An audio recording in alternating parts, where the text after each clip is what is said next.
It's time for the Chapter and Chatter Cafe with Camden County Library District Director, Professor Jim Pasley.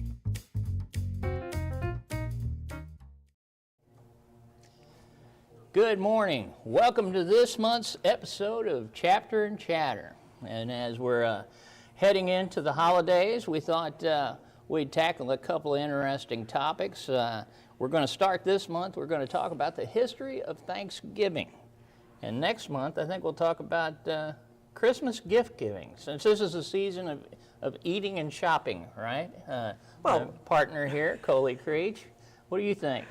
About the eating or the shopping? Well, I don't like doing the shopping. I'll do the eating. Yeah. Well, and the cooking and cleaning up, those are a problem too, right? Yeah. Yeah. You know. Yeah. But this, as we enter into the season, I thought maybe it'd be appropriate to kind of talk a little bit about the Thanksgiving holiday and where it came from and how we got started with all of this. And so, you want to just dive right into it?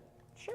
All right, let's do it. Let's do it. So we all are familiar with Thanksgiving holiday, with the pilgrims, you know, sitting around the table with the Indians and having this big feast and all. And, you know, believe it or not, there was a little more to it than that. You mean it's not like they taught us in school? Not exactly. Not Okay. exactly, All right. you know. But basically what happened is all the way back in 1620, we had these folks that were over in England, and they'd about had enough of this king telling them what to do, go figure. And they were very religious folks. Some of them wanted to separate and create their own church. They called them separatists. And then there were others that got the name pilgrims. But they were basically the same folks, the pilgrims and the separatists. And they decided enough's enough, and we're going to travel to the New World where we can practice our religion. Now, what they didn't know is that this wasn't the land of milk and honey. When you got there, it was pretty rough going. It was a little stark, was it? It was a little tough, you know.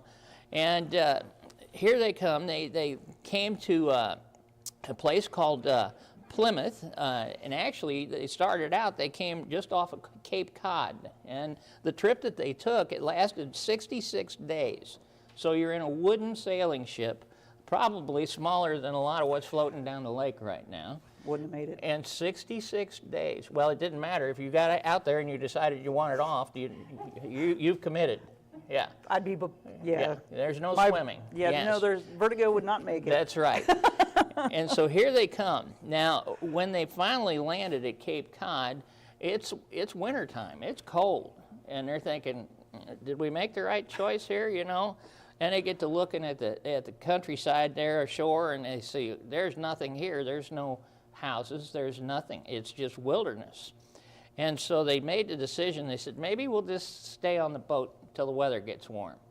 So when they came, they didn't all just clamber off the boat and head to shore. They stayed on that boat all winter long.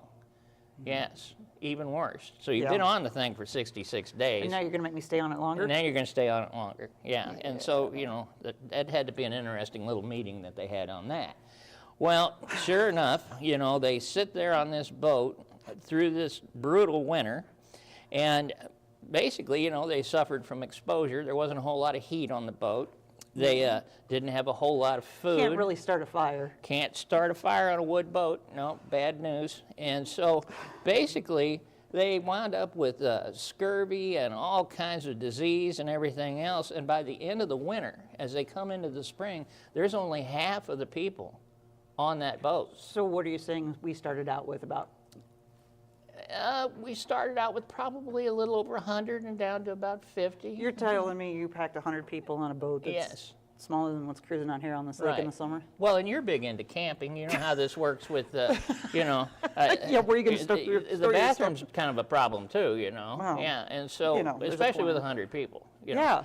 So bottom line is, here they are on this Mayflower, and they decide by spring, you know the first warm day, they said, I'm off.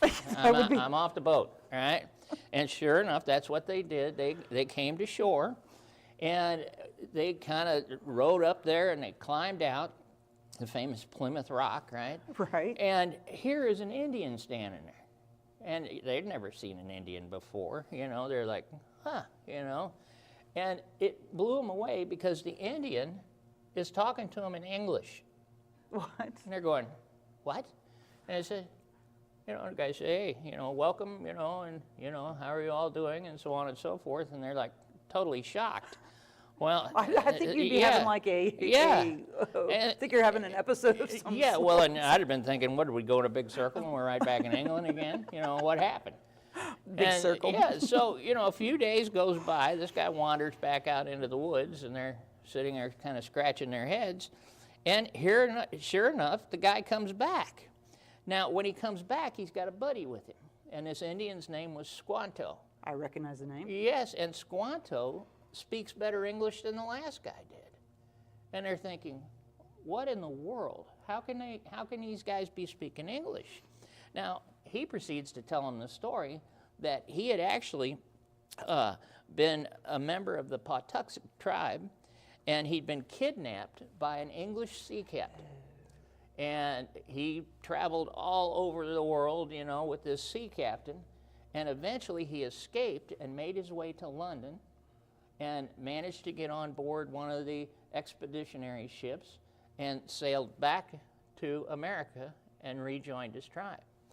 So the guy, you know, talk about, I mean, think about that. The whole coast of the United States, and they land at the one place where there's one Indian that can speak English. Very well. Yes, what a deal that was. Yeah, that's like serendipitous. I mean, 1 in a million shot, and there he is, all right? Now, Squanto, he kind of takes pity on these guys, because, I mean, they're hurting. They've been on this boat for, you know, 5 months. They don't have any food. They have no shelter. They have nothing. And so the Indian takes pity on them, and he starts teaching them where to set up their little huts. And then, back then, you know, a lot of people think, oh, the Pilgrims had these nice little villages. No. They would actually go along the creek banks, and they dig a little hole back into the creek bank and then put logs out over the top of it, and that's what they lived in. So, yeah, it's not exactly what... Like a sod house. Yes, not good at all. And when it rained, it was not good because the water would come up. Well, then in the summer you got to worry about snakes. Right. And well, and then I'm sure they had kind words for Squanto when that happened, right? I'm sure. But Squanto showed him how to cultivate corn. He showed him, you know, how to get sap out of the maple trees, you know. So they had maple syrup and corn. There's a start, right? And then he also showed him how to catch fish out of the river. And he showed him, you know, you don't want to mess with these plants. You know, he basically explained, these are good plants, these are bad plants. That'd be a good thing to know. Yes, these are things you don't want to eat, right? And so what happened is he helped the settlers get established there in the colony, okay? Which, like I say, was just a miracle, a godsend. And it's interesting because Squanto introduced the colonists to his tribe, okay? And they were the Wampanoag. Now, these folks, the chief, he met them and said, you know, Squanto tells them they're all right, you know, they're no threat or anything. And for 50 years, the Americans, or the settlers, I call them Americans, the English settlers got along great with the Indians.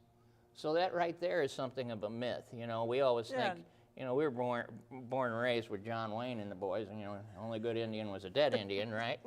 No, they got along great for 50 years. They're doing just fine. Now, in November of 1621, they wound up having a great harvest come in.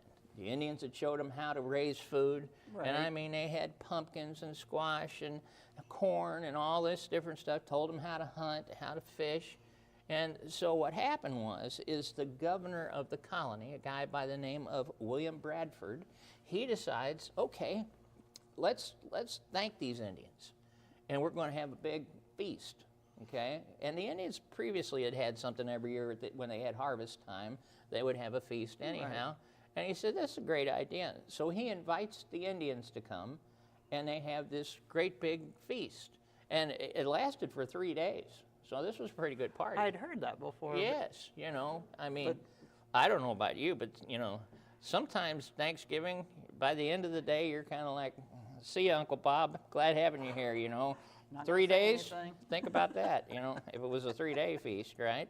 So bottom line is that they had this feast, and it came off pretty good. Now, there really aren't any records exactly as to what they had for dinner. Right. There's, you know, odds and ends. There was a fellow by the name of Edward Winslow who was there, And he wrote down a little bit about it in his diary, and he told us, he said that the governor had sent the guys out on a fowling mission, basically to hunt birds, probably turkeys or whatever birds were up in that area at the time. Maybe, I don't know. Yeah, but if it flew, they'd shoot it.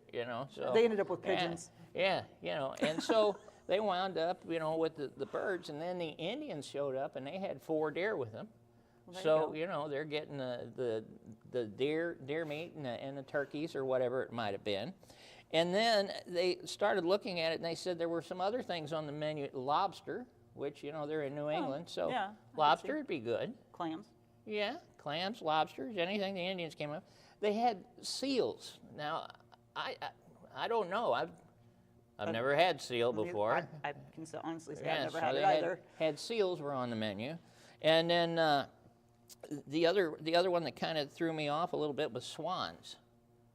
Yeah, so they're mean. Well, yeah, they are. Yeah. I mean, so I guess if you're going to get revenge on a swan, you're going to eat it. Swans and seals and lobsters, and it was quite the smorgasbord when you went. Right? That sounds good, though. Well, it beats the heck out of what they had on that boat for 6 months. Right? I would think so. Yeah, so they were all pretty happy. The interesting thing is they didn't have any way to bake. They hadn't figured that out yet, and no ovens or anything. And so at Thanksgiving, when we all have all these great desserts and everything, because I mean, let's face it, guys, turkey, okay, turkey and gravy, that's great. I'm there for the dessert. But everybody's there for the dessert, and that's where, Aunt Irene shows up with their famous pie, all of that. I mean, that's what everybody's looking for. Well, the first Thanksgiving, nothing. I mean, they didn't have any cookies. They didn't have any. Well, it'd be a little hard, like you said. They have no oven to bake it in, or fire. And no sugar. None. So, sugar was a problem. That was. Well, and that's the other thing, is how prevalent was sugar even? They had a little bit on the boat, but you had to bring it from the West Indies. Right. Yeah. So, I mean, it was a very high commodity, wasn't it? I mean, it was one of those high-priced commodities. Yeah. It's funny because. My buddy Mark is over here. He's watching our slides behind us. This isn't in the slides, Mark, okay? But some of you may I threw everybody off, sorry. Yeah, I do that. Somehow I come up with stories. You ever hear of lemp cookies? L-E-M-P? Lemp cookies? I used to kid my wife's aunt because I said, these are cookies with no ingredients, it seemed like. They came up with these cookies back during the Depression days when they didn't have the sugar and everything they needed, and that basically, they were... Whatever you had on hand. Whatever you had to make these cookies, and nowadays a cookie, a nice soft cookie or whatever, these things were hard as a brick. I mean, and Aunt Irene used to bring us cookies every year. She'd have one of those big suit boxes full of them. She'd cook for a month. And everybody's like, oh, thank you so much, Aunt Irene. And everybody's like, oh, God, yeah. I'd take them to work and nobody'd even, you could put them in a cup of coffee for 3 days. They're just as hard as when you got them, So this is the alternative to the fruitcake? Yes, this was prior to the fruitcake. Gotcha. Yes, But bottom line is they used to make lemp cookies, and I got to think that, if they had any kind of dessert at the first Thanksgiving, it was probably something along that line, some dried biscuit or something.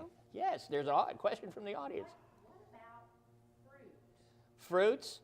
As a sugar? The problem was they were up north, and so they really didn't have any fruits coming in of any kind. The question was, what about fruits?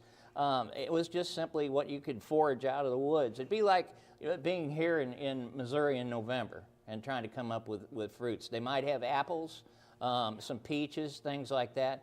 But even then, the apples hadn't been domesticated. And so basically, it was whatever you could forage. It would be like if I sent you all out here into the woods today and said, okay, you make Thanksgiving dinner. Come back with whatever you can come up with. Yeah. When did they find sweet potatoes? The other question was about sweet potatoes. What's funny about this is most of the things that we're used to, like things like potatoes, tomatoes, all these different things, they came out of Central America, and that was when the Spanish explorers had come in there.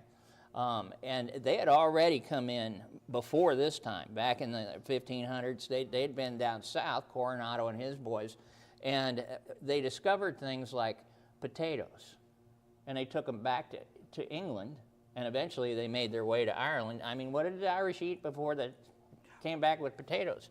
Tomatoes, same thing. You know, the Mexicans had tomatoes, and everybody said, you know, they called them love apples. They were scared to death of them. I heard that. Yeah, and they thought they were poison. Yes. And finally, somebody ate a tomato and said, "Hey, this is pretty good."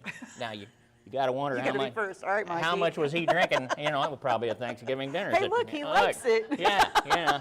Let's see if we can get John to eat one of those. You know, he's not dead yet. So, yeah, most of what we have in the way of fruits and vegetables and all of that, again, a lot of trade-offs took place. They came from Europe and brought things like the wheel. Can you believe that? The Indians did not have the wheel. When the Pilgrims landed in New England, no wheels. Hadn't been invented here. And you know, you got to sit there, and the first time an Indian saw a little wagon with a wheel on it, he probably went, "Isn't that a heck of an idea?" You know, because they'd have these little the forks behind. Yeah. And pull their. And I go, well, that's a great idea, you know. Yeah. Yeah, and horses, we didn't have any horses in America. There were no horses. They didn't come here. The Spanish didn't bring them up? Spanish finally brought them, yeah. So basically, like I say, when they landed at Plymouth, there was nothing there. You know, it'd be like me, like I say, like me taking you out here to State Park and dropping you off and say, "I'll be back in 2 days, have dinner ready," right? So, thank goodness we're in civilization. I know, it wouldn't be I very... have a phone. Yes, exactly. Let me call somebody. Yeah, there's no Grubhub or anything like that, come on, right? can we do Uber Eats? Yeah, that's right, that's right. So, here we are. You know, they ate all kinds of weird stuff as far as we're concerned, as far as Well, I was going to Thanksgiving say dinner. weird maybe for us now. But Weird for us now, yes. You know, I'd be interested to see what would happen if I drug a seal in and threw it on the table at Thanksgiving at my house. Well, you know, the cost of Thanksgiving. Yes. Yes. And then to throw your seal or even just lobster on there anymore is crazy. I mean, even just going to do shrimp or scallops or anything like that. Or oysters, even just the oysters for your oyster stuffing. Yeah. I know when years ago, working for a fish shop, that, you know, people would come at this time of year and get their oysters so that way they could do the oyster stuffing. And they're like, the price is what? Yeah. And that was 15 years, 15, 16 years ago. So, Right. you know, can you imagine now? Yeah. Bring your checkbook. That's right. Yeah, yeah. It's your American Express Black. Yeah. So, Mark, we should be at slide 7 is where we're at, you know. See, we go off on these tangents. This is a problem that I always have is when you get me talking history, somebody will ask me a question, and then the next thing you know, I've all gone off on this tangent. And not so much a tangent, it's just that it's kind of going down the rabbit hole. Too many stories. Too many stories, or just like I say, my wife's standard line with me is, in 20 words or less, can you explain this? And no, can't do it. Can't be done. So here we are. Let's jump ahead to the American Revolution. Now, the Continental Congress designated 1 or more days for Thanksgiving. That can be a little pricey. Yeah, well, this guy, George Washington, remember him? Something about 1789. President? He issued the first Thanksgiving proclamation, okay? And in it, he called upon the Americans to all give thanks for the fact that we now had a constitution, and that we had won the American Revolution and now had our own independent nation. So that's 3. Yeah. So, you know, I mean, it was, you know, it wasn't anything formal, and he told everybody you can just celebrate it whenever you want. Doesn't matter if it's July, whenever, but you ought to take one day and set it aside and give thanks. All right. Yeah, so good enough. John Adams picked up on it afterwards. He said the same thing, James Madison.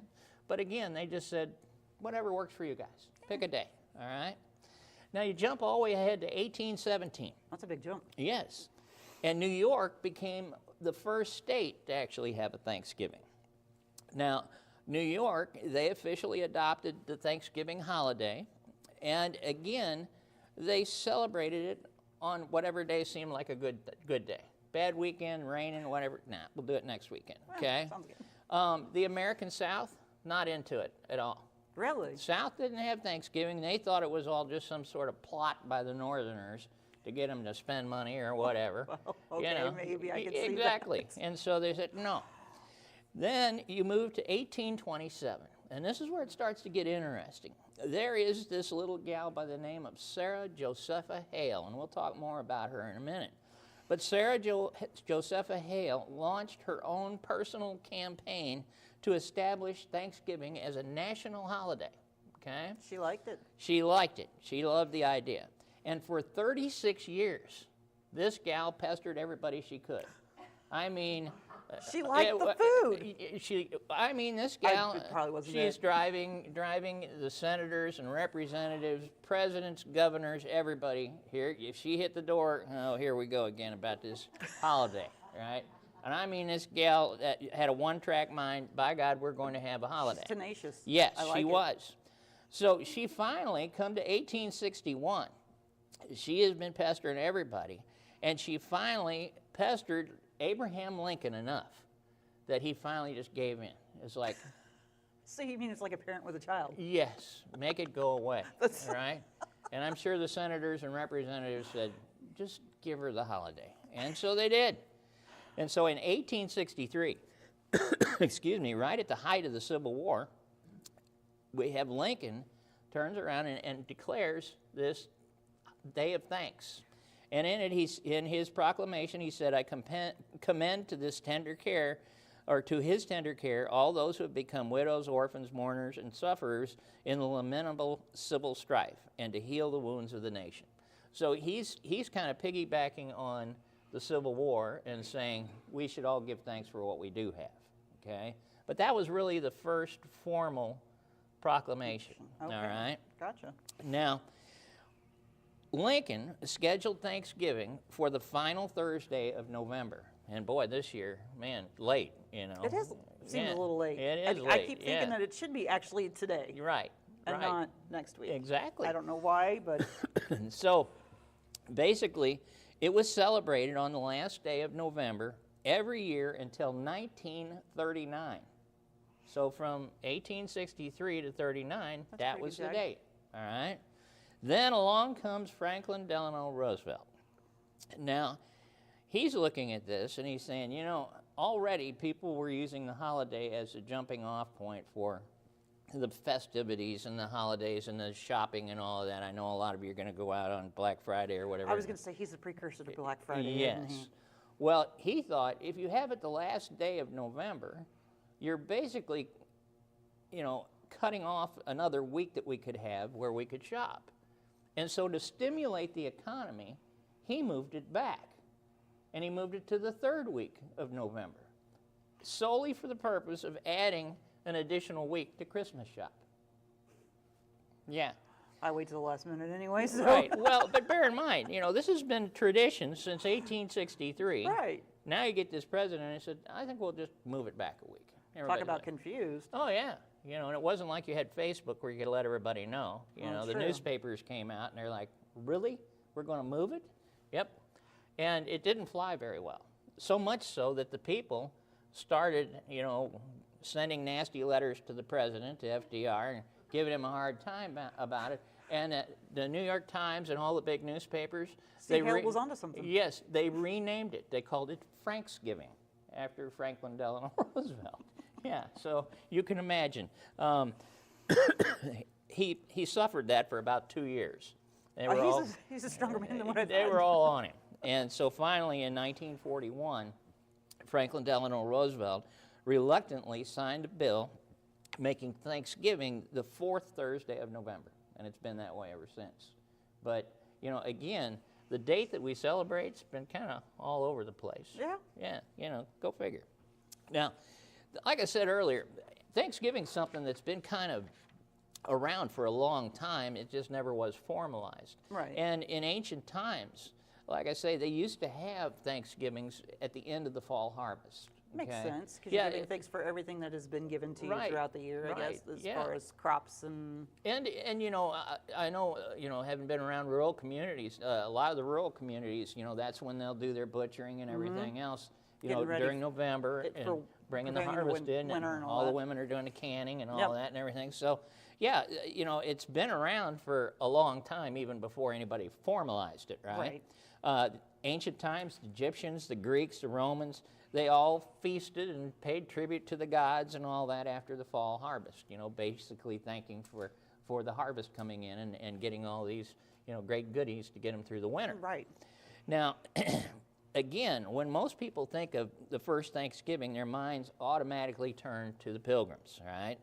And the Native Americans. Well, but that's what very we were taught. Yeah, well, it was. Yeah, we heard all about how the Pilgrims came and the Indians were sat down with them and everything was hunky dory and all. Right. Yeah. So why would we think any different, right? That's what we were taught. That's what we You're were right. taught. Now, very few people know that the modern version of this nationwide Thanksgiving holiday didn't actually come about until the late 19th century. When FDR got involved in this thing, that's when it really it picked up and people started saying, yeah, we're going to do this. Like I say, before that, some of the states, they just did it when they wanted. The South's not participating at all. It was like, it's a laissez-faire type thing. Yeah, and presidential proclamation, I don't even know what the last one was, so, it was kind of like, okay, fine, And so, basically, what happened, in 1863, like I say, when Lincoln issued his proclamation, it was this culmination of Sarah Josepha Hale, this little gal, just pestering the living daylights out of everybody to have this thing. And I thought it might be interesting to kind of find out who this gal was, and I'd love to have been around when she was alive. What a go-getter! She was something else now. Now, and everybody in your family has one of those. I know you do, right? Yeah. Yeah.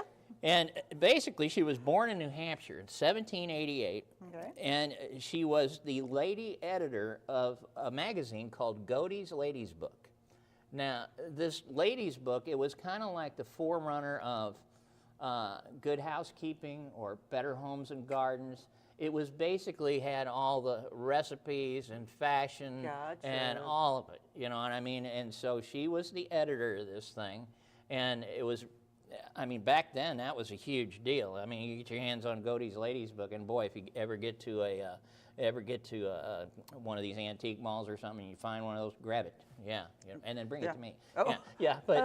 Okay. They're very rare to find, but it's amazing because she came up with things like trends, like the idea of wearing a white wedding gown for weddings. A lot of it was based on the Victorian era. And it was basically, this magazine was showing ladies how to be ladies. Right. Kind of like England's Belle Assemblée or whatever it is. Exactly. And so bottom line is she's pretty famous, and so naturally when she starts promoting Thanksgiving, she's putting it in her magazine. And so more and more people are seeing this. She's putting recipes and everything in there. Kind of broaden that. Yeah, and so she couldn't get Congress to move, but she could get the public to move. That's usually how you do it, though. That's exactly right. Get the force behind you, and then you know how that is. That congressman would go home at the end of the day, and his wife's reading that book, that magazine, going, we ought to make a pumpkin pie for Thanksgiving. It's like, oh man, where are you coming up with this stuff? Well, it's right here. I read it right here today. That's right. And well, we won't get into that, right? Now, basically, what happened? Time magazine said. This magazine, the Godey's Ladies' Book, Time magazine just recently said that magazine was probably the most successful of any magazine issued during that entire period of time. So how long did it run? It ran as long as she was around, and she died when she was 89 years old. So this Godey's, and like I say, it was already in existence when we started to see. And some of the audience probably remember things like McCall's, Good Housekeeping, all of those. I don't see them anymore on the shelves, but I think you can still get them, but it's more like they get shipped to you. Yeah, you can still find some sometimes in the supermarket racks, but I know when I was growing up, those were laying all over Grandma's house. Yep. All the different ladies' magazines. Cutouts. Oh yeah, absolutely. Yep. So basically, this Sarah. You think, how did she get to where she was at? Well, her parents were real strong advocates of education for both sexes, which was rare back then, okay? And so she was taught well beyond what most women were taught during that period of time, even to the point of college education. She married a lawyer by the name of David Hale, who supported all of her scholarly endeavors. And unfortunately, 9 years into marriage, he died and left her with 5 children. So on top of everything else she's doing, she's a single mom with 5 kids, running this magazine, petitioning Congress, doing all of these things, and pushing for Thanksgiving. All right? Now, what I found absolutely amazing to me is that here this gal, like, you know, she didn't know what to do after her husband died. Right. And so she decided she would write. And she started out by writing poetry. And she wrote this little poem that made her famous the world over. She's the one that wrote Mary Had a Little Lamb. I thought the name was familiar. Sarah Josepha Hale. So when you see Mary, you read Mary Had a Little Lamb, the lady that wrote that is the grandmother of Thanksgiving. Isn't that something? That is something. And so naturally, once she became famous for her poetry, it was a natural fit for her to become editor of Godey's Ladies Book. Okay? Gotcha. And so now she's got the magazine and the poetry and all this going for her. So she had a lot of influence in the 19th century. And her columns covered everything. I mean, everything from women's education to child rearing to fashion, you name it, she was doing it all. I mean, she's quite the debutante, if you will. Right. Now, she also used her platform for other causes, like she didn't have enough to do, okay? She was big time for abolishing slavery.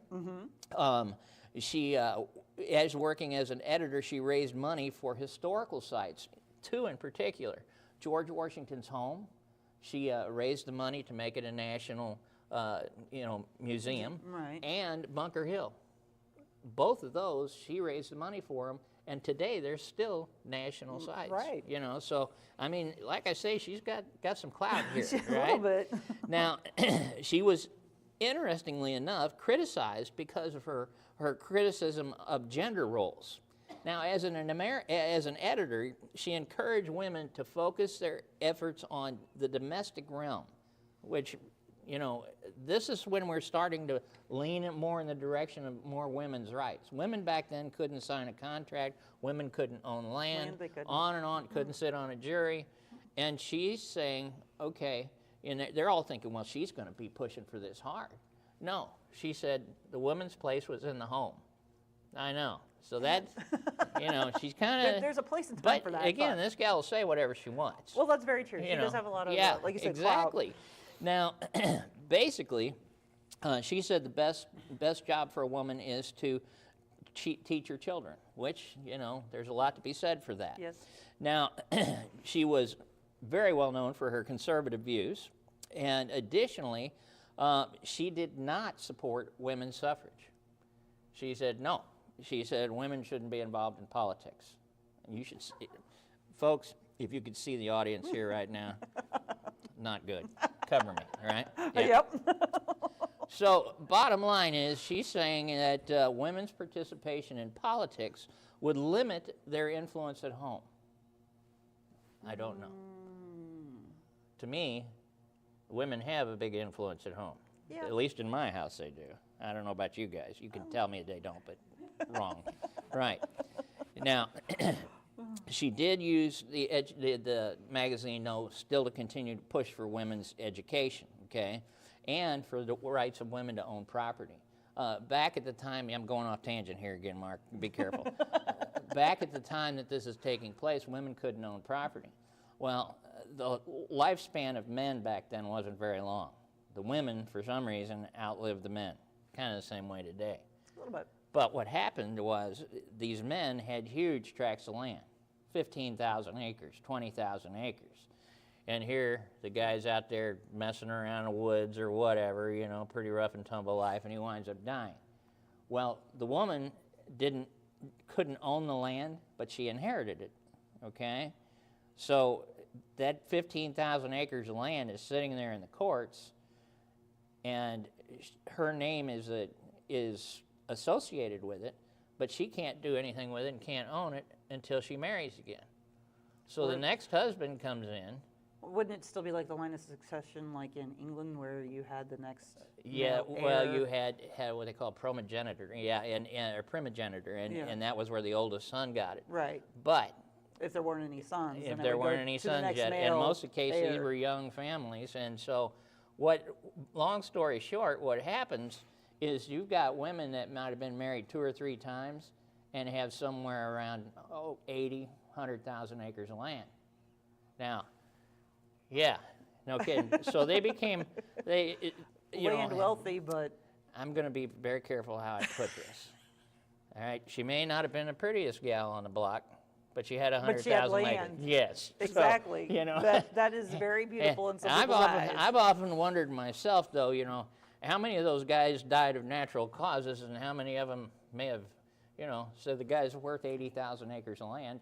I don't know. He maybe got. I'm not going to get in that one. That's right.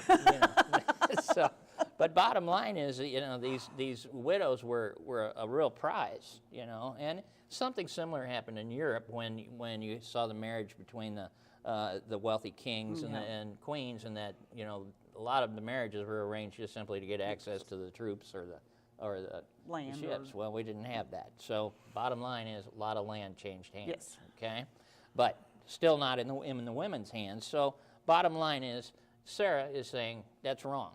The gal ought to be able to have the land for herself. Shouldn't have to marry some yahoo just to get it put back to where she can have some control. Yep.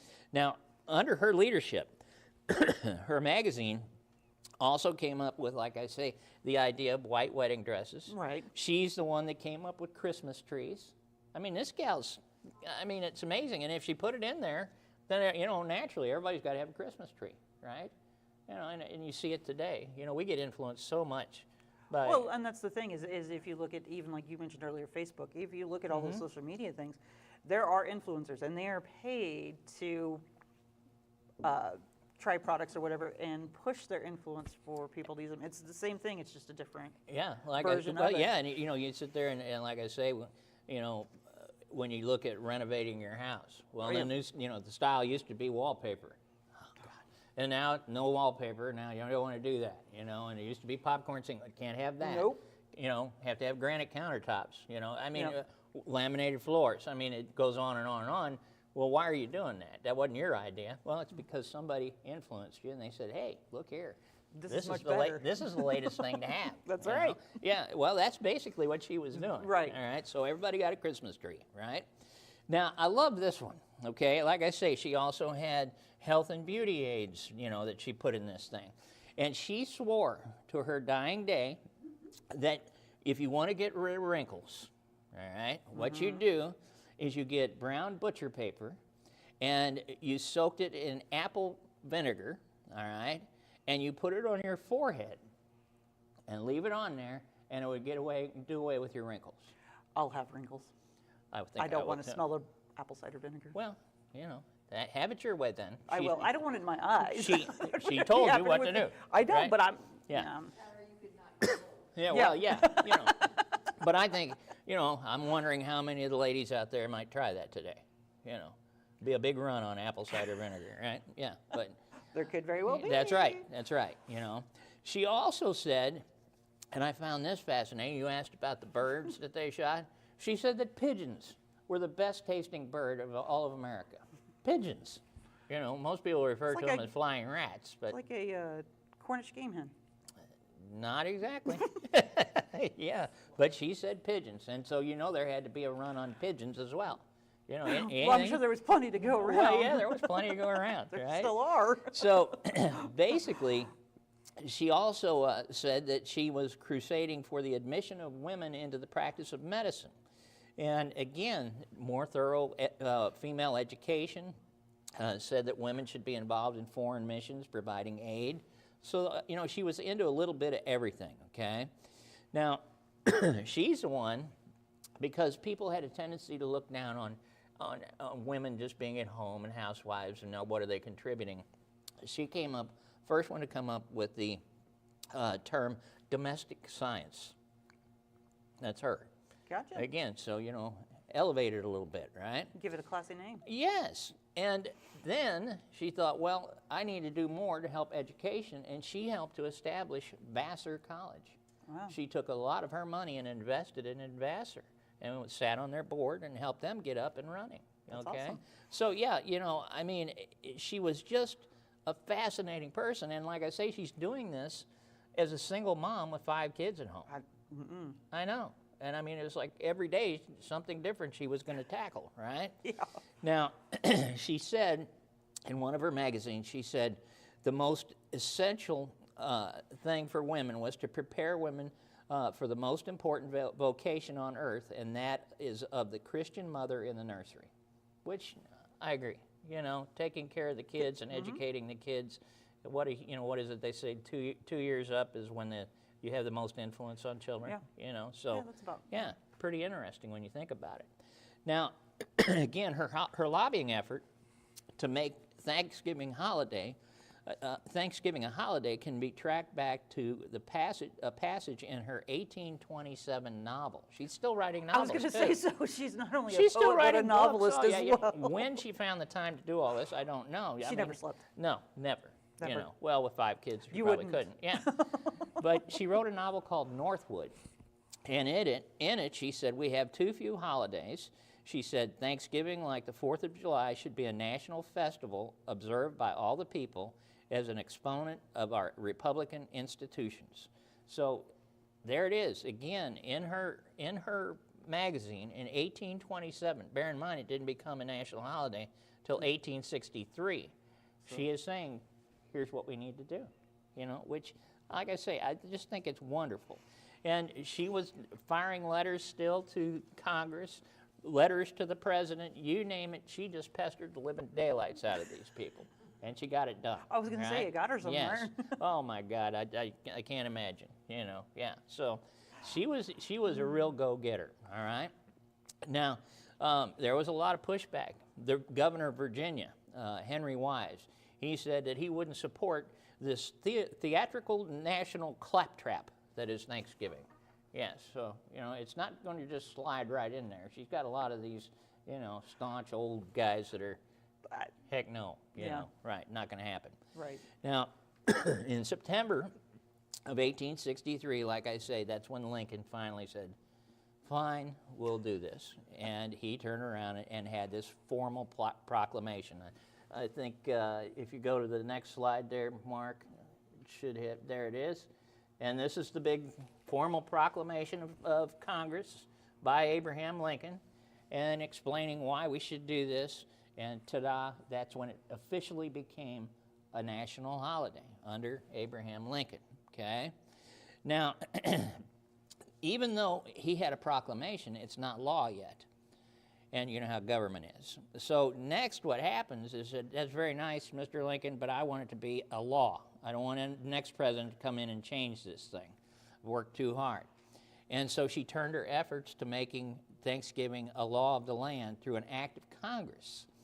But she passed away in 1879 at the age of 91. Wow. I She mean, lived a long oh life. my goodness! Especially for that day and age. Like I say, and you know that she was hell on wheels in her Sure 80s. she you know, I mean, There was no slowing her down. I mean, she is something. You know, like I'd have loved to have met her. Yes. I mean, just an amazing woman. And so she passed away in 1789 at the age of 91, and it would be 60 years before Franklin Delano Roosevelt finally signed a joint resolution passed by Congress, which took into account when some years you have 5 Thursdays in November, and that's when they declared the 4th Thursday in November as the official Thanksgiving holiday. Interesting. For America. Yeah, so FDR finally, you know, Thanksgiving, right? Right. So as you sit down to Thanksgiving dinner, you know, this year, you know, grab your cup and raise your glass to the grandmother of Thanksgiving, Sarah Josepha Hale, and Abraham Lincoln. There you go. And Somebody had to give in. I'll take my chance right here to say Happy Thanksgiving to everybody. Happy Thanksgiving. There you go. So what do you have for us? What are we going to do around the library? Well, Anything? actually, Mark provided this cute little guy right here. I'm hoping I'm not going to drop him, but the good thing is if I do. We can make another one. No, he's a puzzle. So, Really? look. And this is 3D printed. This is 3D printed on our printers back here. No way. Mark, I know this is like last year, but do you remember about how long, price? Nope. But we can always pull the file and put it up there, and we'll put this on our Facebook page and let everybody know about this too. But yeah, the whole thing I'm not going to take them all the way apart because Mark did put some spacers. Because you won't remember how to put it back together? I am not that bad at puzzles. Did that come out loud?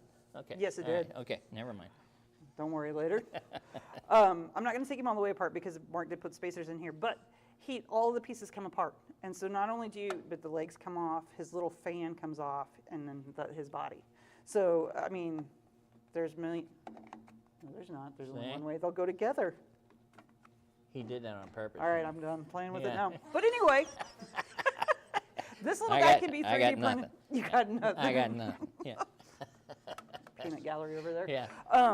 But that guy can be 3D printed here. He was printed on our printers, so. I'm always amazed the things that people are coming up with to use these 3D printers here at the library for. Somebody was in the other day, I'll let the cat out of the bag, he's going to hate me for this, but some lady came in and figured out how to make Christmas ornaments. That was the next one I was going to mention, actually. I overstepped my bounds. No, here. you didn't. Yeah. Go ahead. Yeah, but they're really cool. They are actually, I think it should have been on Facebook, our Facebook page the other day. I had, when Mark printed some, I had him do a time-lapse video of it, and we set it to music. Really? Yes. So Cool. you can see it print, and it takes about 45 minutes to print an ornament and costs 40 cents. And it's personalized. You can put the person's name, you can put somebody's name on it. You know, maybe we ought to quit this library gig and we'll go into business making There are ornaments. so many cool things. And actually, he printed little snowmen, and in place of the arms, you can put money through the armholes. So that way it's a money holder for a gift. If my grandkids are watching, we don't have those. Yes, Oh, no, I'm right, sorry. yeah. Grandpa will give everybody $100. Yeah, and Aunt You're Coli, welcome, Grandpa. Aunt Coli has promised to double it. Yes. Who? I've got amnesia. So those are things that can be done fairly cheaply for gifts. I mean, I'm sure that we could probably even, I hate to throw Mark under the bus here, but I'm sure there's even a Santa puzzle or something of the same sort, for kids. And his son Clark is 4, and he's had this for a year. I mean, it's held up excellent. I mean, well, yeah, if a 4-year-old can't break it, nobody can, right? Challenge accepted. Yes. Well, put it down, Coli. Yes, sir.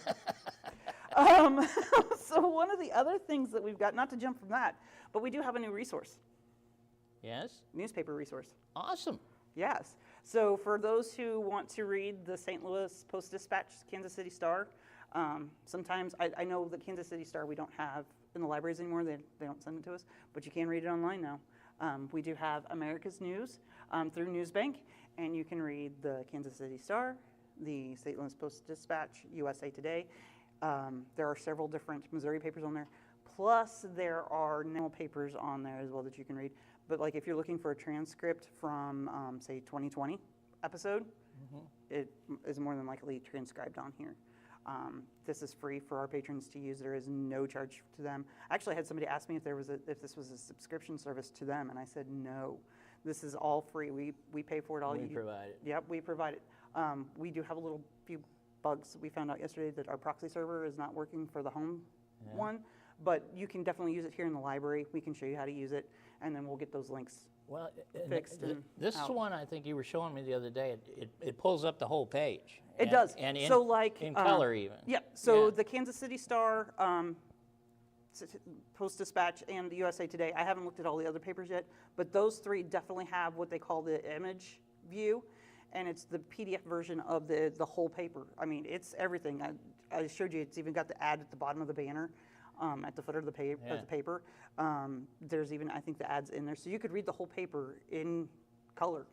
It's amazing. It is amazing. But they do have the text version as well. And just like our 5 major dailies, they even have the papers that go back to the 1980s, not in full text or full image version. Those don't go back quite as far, but the text versions go back to the 1980s. So if there's an article you're looking for, and this is a great resource for college students. Oh, absolutely. Anybody that's having to write a research paper, you can go in and look for these. It'll show you how to cite it. I would have given anything to have that back when I was in grad school. Yeah, Right. There it is, Yeah. So that is one of the newer resources that we have, and I'm excited to check it out. It's pretty cool. Yes. If you need any help with it, we're more than happy to help you with that. The next thing is that Friday. It's getting a little crazy in here. It's on. It is. Yes. That's right. That's right. Nerf battle. Nerf battle. Nerf battle for That's ages great. 7 to 11. Yes. I think we still have room for kiddos to sign up. So parents, get your kiddos signed up for this. We do it right here in this building here. They have the room to run and shoot one another. Actually, the other day I was moving some stuff around over in our juvenile section and found some darts from the last Nerf night. Yes. So we're constantly finding darts. We started this in 2015 with the kiddos, and it is just something that they absolutely love. And I think for next year, I think we got some new Nerf battle challenges. I think we're going to have parents against kids. Oh, that'd be great. The parents, actually the adults are some of the bigger ones that ask about this and want to know when they can join too. So there's almost nothing more sathing during the holidays than popping your 4-year-old with a Nerf gun, you know. Yes, well, maybe not so much your 4-year-old. Although hey, all those kids can get pretty dangerous if too. If he's got a gun in his hand, he's fair game. Right? That's right, because they do know how to do that. That's right. So. Yeah, that's great. That'll be fun. For those that maybe not want so much excitement in their day, in their evening, we do have a craft event coming up for adults here. That is going to be on Friday, December 13th from 4 to 6. They will actually be gluing 5x7 photo frames together. So there'll be a thing of 4, and then we'll be using gift bags that have cute designs on them, cutting those out and putting those in the frame, so that way you can use that as a Christmas decor item, or give it away, or whatever. So those will be nice. Great. We'll provide all the supplies for that, so we do ask for you to sign up for that, and you can find that on our calendar of events. Let's see here. The Stoutland Library is going to participate in the parade on the 14th of December after the library closes. But before that, they're going to hold pretty much an all-day celebration at the library. They're going to have stories, crafts, treats for the kids, games, all that. So before heading out to the parade on Saturday, stop by there. And lots of Christmas parades coming up. There are a lot of Christmas parades. And actually, I should mention it, we're going to be on the square. Yes, we're going to have a booth at the square. The Christmas on the square? For the Christmas on the square, we're going to be up there on Saturday, December 7th. Okay. From 10:30 to 10:30 a.m. to 1 p.m., not the other way around. Right, yeah. Let's see here. Speaking of Christmas, usually we have Santa and Mrs. Claus on a Saturday. They're going to actually be here on a Friday night. We'll have cookies. They'll read "'Twas the Night Before Christmas." And then we offer to take pictures of the families with Santa and Mrs. Claus, and then we will email those pictures to the families. Great. We'll actually set up right here. We usually have the big tree right behind where you're at, and then we'll have the rocking chair. No, right here is where we usually have the tree, and then we have the rocking chairs, and then Santa and Mrs. Claus will sit there, and we'll be out front taking pictures. Great. So awesome. That's something to look forward. That starts at 4 p.m. So hopefully everybody can join us for that. Then Santa and Mrs. Claus are going to be at the Max Creek Library this year. Well, they're going to be busy. They are going to be busy. Yeah, Hopefully they've got time to deliver presents later. Right, exactly. But they will be there on Saturday, December 21st at 10 a.m. For story and cookies. And then parents are encouraged to take photos of their kiddos with Santa and Mrs. Claus. If we might be able to send somebody down there and do photos like we did here. So great. And then the last event that we've got for this holiday season is the Osage Beach Library is going to do a Polar Express Day. And then we're not going to watch the movie, but we are going to read Chris Van Allsburg's book, The Polar Express, which is the movie's based off of. And then they will have hot cocoa, and kids are more than welcome to wear their pajamas and bring their stuffed animals. Is Kendra going to come down the aisle like a conductor and serve hot chocolate? Well, I don't know. That might be pretty good. Kendra, so are you listening? If you're watching. Yeah. But that's going to be Monday, December 23rd. So that's kind of a good way to just swing into that Christmas holiday season. So great. We have anything else? So if we kind of follow along with all of this, we ought to be able to pack on quite a few calories from right here forward, can't we? Well, I mean, from Thanksgiving onward, it's just one big there you go smorgasbord. But no seal. No. It'd be a little rubbery. Dang it. Well, that's great. You know, as you can see, the library is very busy. We've got all kinds of great programs for you. You know, is there anything else you'd like to add? Just that the new issue of the Between the Pages will come out in January. Great. So great. Be looking forward to that. That'll have all of our events. Actually, I had somebody yesterday kind of get upset with me. Yeah? In the magazine. Why? Because we don't have books in there. Don't have books in there? We don't have books in there. We only have events. Oh. So we may have to do a little revamping. We may have to discuss that. Yeah, yeah. Which. Well, in this time of year, all kinds of great books coming out, and we're doing everything we can to get the latest books and magazines in here for y'all. Like I say, it's all free. It is. You know, take advantage of your local libraries. Even this today, the talk today, we've pulled books here to talk about some of the events and the people. So by all means, you know, now's a great time to come visit your library. It's getting a little cold outside, and a little windy, a little rainy. Hey, you know what? We also have, for those that like to stay indoors and kind of stay kind of cozy, not only do we have books, but we have puzzles. Yes. We have jigsaw puzzles. We have puzzles. There you go. And we have adult puzzles. That's right. the bigger piece puzzles. There you go. Too. There you go. Thank you all so much for joining us. Next episode? Next episode, we're going to talk about the history of gift giving for Christmas. Ought to be fun. What day is that? I'm not sure. Don't worry, I got you. All right, good. Thursday, December 19th. December 19th. 1 week before Christmas. Great. So. Perfect. All right. Perfect. Thank you all very much. Thank you. Appreciate it.